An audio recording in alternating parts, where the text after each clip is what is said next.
Yeah, absolutely. More really lurking around than it was a disguise. Good to have you back. Appreciate it. Thank you so much. Thrilled to be back.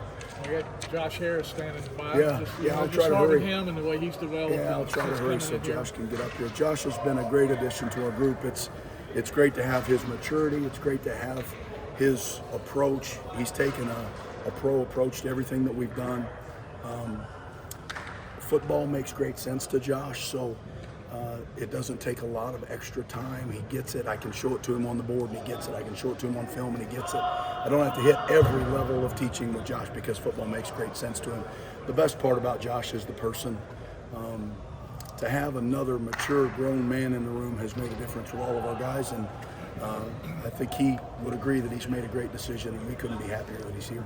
With all the experience that Joshua has, how have you really gone about coaching him, and has he been able to implement some of your critiques? Absolutely no. Josh is open-minded to everything that we're doing. The thing that what I try to do, especially with a veteran player, is add some tools to the toolbox. Technique is technique, and Josh has a lot of those mastered.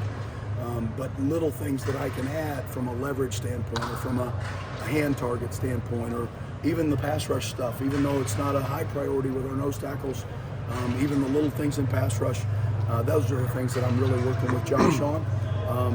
The biggest thing is just adding a little more detail to what he's already doing really well. We talked to Jeff early last week, and he said he's pretty confident you guys might be able to go 9 or 10 deep on the D line. Are you approaching 9 or 10 deep right now? Are you confident maybe when you guys go to Minnesota, you have confidence in 9 or 10 guys you can play? Absolutely. I think that 10 is a low number. I'm not afraid to play up to 14 of them.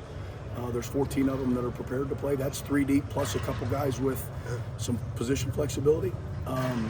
No, I think that they're all working really hard. We've got a talented room. We've got a veteran, talented room, and all those guys are going to carve out roles. We're starting to add some personnel packages that give guys some different opportunities, and they're all starting to show up in different ways, which is really fun to watch. 14? Yeah, I think there's 14 guys that can play. Evans has kind of been up and down through his career. What do you foresee this year being like for him? What the potential? I think that I think we're past potential with Dez. I think we're at a point now where it's all on the line with Dez, and Dez has taken an approach that he doesn't have many more of these left, and he wants to play this game as long as he possibly can, and he's focused on being a great teammate. He's focused on being smart and tough and effort-filled, and those are the things that are going to carry him whether he gets to continue playing beyond this or not. Dez has been a great leader in our room, not just a good leader, a great leader, and not only by example, but vocally in the meeting room and on the practice field. And I'm so proud of him and the things that he's been able to do from an academic standpoint, and to be able to fight like crazy and compete and give the effort that he's given in the classroom to be at this stage in his career is remarkable, and I'm really proud of Dez.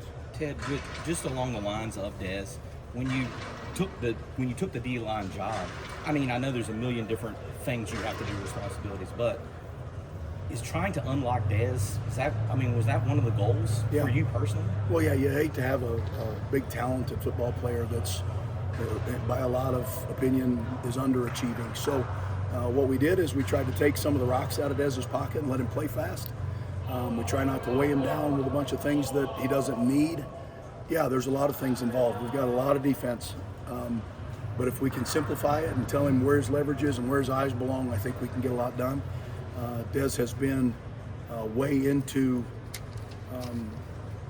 the leadership part of it, and as a veteran player here, it's been really easy to motivate Dez. And Dez is intrinsically motivated anyway, so just a little drive-by every now and then, a whisper in the ear, those are the things that have turned Dez around. And it's just like with all of us, if Dez knows that you love him, you can get just about anything you want from him because he knows he's going to get the same back. How much has psychology been a lot of this for Dez? A lot of it. And I think that Dez was under a lot of pressure. He has been since he's been here from a lot of different angles, right? Football pressure, academic pressure, the two biggest. But he has come out of it smelling like a rose, and now he's ready to have a great year as a senior. Ted, how, if you will, creative can you guys kind of get with that jack position? Because obviously you have Cayman, who did what he did last year, but then, a guy like Bo Atkinson's come on strong, and then you do have Dez.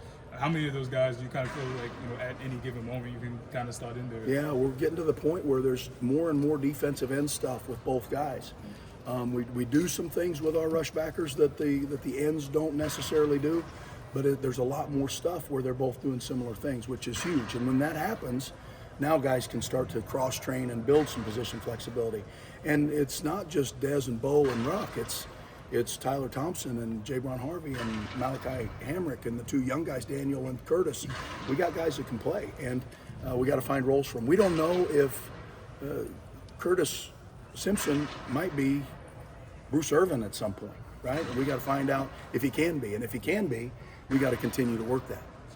And I know one thing with this defense, Jeff Collins talking about, cycling a lot of guys in and out of there, and you even brought up the defensive line depth as well. How have you kind of seen that, play out, during camp so far, spring, and then also even camp so far? Right. Well, the one thing that we've done is we've got a depth chart built, and we've set that depth chart in a way that we believe in the first two, certainly, and then there's a few of them in that third group that we believe in. But what we've come to now is we've started to cross-train our inside guys and our outside guys, so we get a guy with a broken chin strap. We don't have to put the second best player at that position in. We put the next best player in, period. And we can move the guys where we need to, so we've always got 11 good players. So what we're trying to do is build the group in that way that we've got a great understanding of structure and concept, and our guys understand the defense as a whole from the 10,000-foot view, but they also understand the individual techniques involved in executing each call. Another guy that Cayman Rucker, obviously one of the best players in college football, probably. What can he do to take the next step? What are the next steps, and what can he do to take those, and how do you see him going about doing that? I think there are a couple things. Number one, being a year older is going to help him. He's more experienced. He's had more experiences.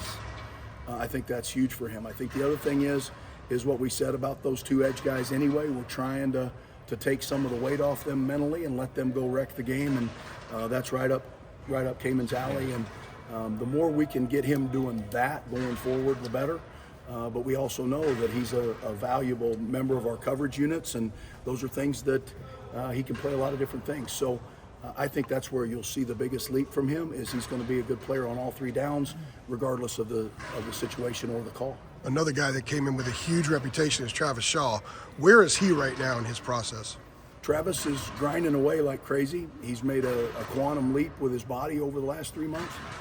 He's not there yet. We're working like crazy to get him up to full speed. But the beauty of Travis is he's fought through some things right now, and he continues to get his reps. As long as we don't have any setbacks, right, we keep moving the thing down the road and avoid the setbacks, we're going to be just fine by the time we get to Minnesota. Travis is in a good spot mentally. He's got leadership ability. He's got some cachet with the guys, so the guys will listen. And he's a guy that understands football, so it's easy for him to communicate with those guys, and it doesn't matter what position or what side of the ball. He gets it. Is he considerably more prepared for consecutive snaps, quite a bit of snaps this year than he was this time a year ago? I would agree with that, yes. I would think he would be. We good? Bo Atkinson, we can go if you need to go. Does he need to go? I can answer one more Bo we'll do Atkinson one question. I love me some Bo Atkinson. It sounds like he's playing great. Yeah. Okay, yeah. I mean, it sounds like Bo's had a great camp, Yeah. and I mean, the few times we've been allowed to watch, I mean, the guy gets off the ball like, he's shot out of a cannon. It's like, I mean, are you gonna have to get creative to get him on the field more this year, or is he just gonna be on the field? I don't think we have to get creative. I think that there's going to be plenty of spots where Bo can go in and change games, and we're not going to be afraid to use him in a lot of different spots, not just situationally, but position-wise. There's a lot of different places across our front that he can play, and if he's one of our best guys, we're going to have him on the field as much as we can, and he is.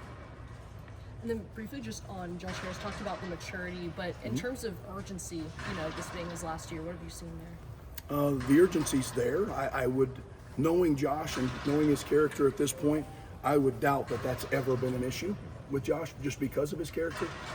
But no, he's been bright-eyed and he asks all the right questions. He wants to be great at what he does. I think that Josh is, like I said, a great addition to our room and to our team. All righty. Thanks, I guys. appreciate it, Thanks, guys. guys.